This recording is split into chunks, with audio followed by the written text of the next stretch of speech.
નમસ્કાર. આજે એક ખૂબ જ શાંત પરંતુ ઊંડો પ્રશ્ન પૂછીએ.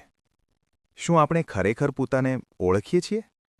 આપણે જાણીએ છીએ આપણું નામ શું છે, આપણે શું કામ કરીએ છીએ, આપણી પસંદ શું છે, આપણને શું ગમે છે, શું નથી ગમતું. પણ શું આ બધું જ તમે છો?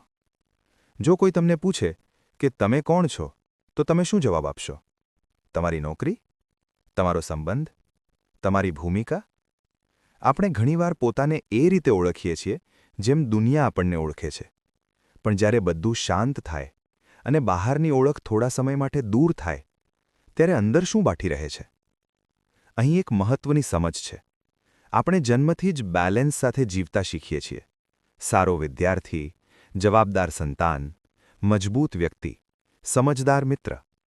ધીમે ધીમે આ બધા જ શબ્દો આપણી ઓળખ બની જાય છે. પણ શું એ સાચી ઓળખ છે કે ફક્ત ભૂમિકાઓ છે? જ્યારે આપણે કોઈ ભૂમિકા સારી રીતે નિભાવીએ છીએ, ત્યારે આપણે સારું અનુભવીએ છીએ. પણ જ્યારે ભૂમિકા તૂટી જાય, નોકરી બદલાય, સંબંધ બદલાય, પરિસ્થિતિ બદલાય, ત્યારે અંદર ખલેલ થાય છે. કારણ કે આપણે આપણી ભૂમિકાને હું બનાવી દીધું છે. અહીં એક નાજુક સવાલ છે. જો આજે તમારી બધી ભૂમિકાઓ દૂર થઈ જાય, તો તમે કોણ રહેશો? શું તમે તમારા વિચારો છો? કે તમે એ વ્યક્તિ છો જે વિચારોને જોવે છે? શું તમે તમારી લાગણીઓ છો? કે તમે એ વ્યક્તિ છો જે લાગણીઓ અનુભવ કરે છે? આપણે ઘણીવાર પોતાની અંદરની અવાજને પણ હું માની લઈએ છીએ. પણ શું એ અવાજ હંમેશા સત્ય છે? અહીં સમજવાની વાત એ છે, પોતાને ઓળખવું એક જવાબ શોધવો નથી. પોતાને ઓળખવું એક નિરીક્ષણ છે.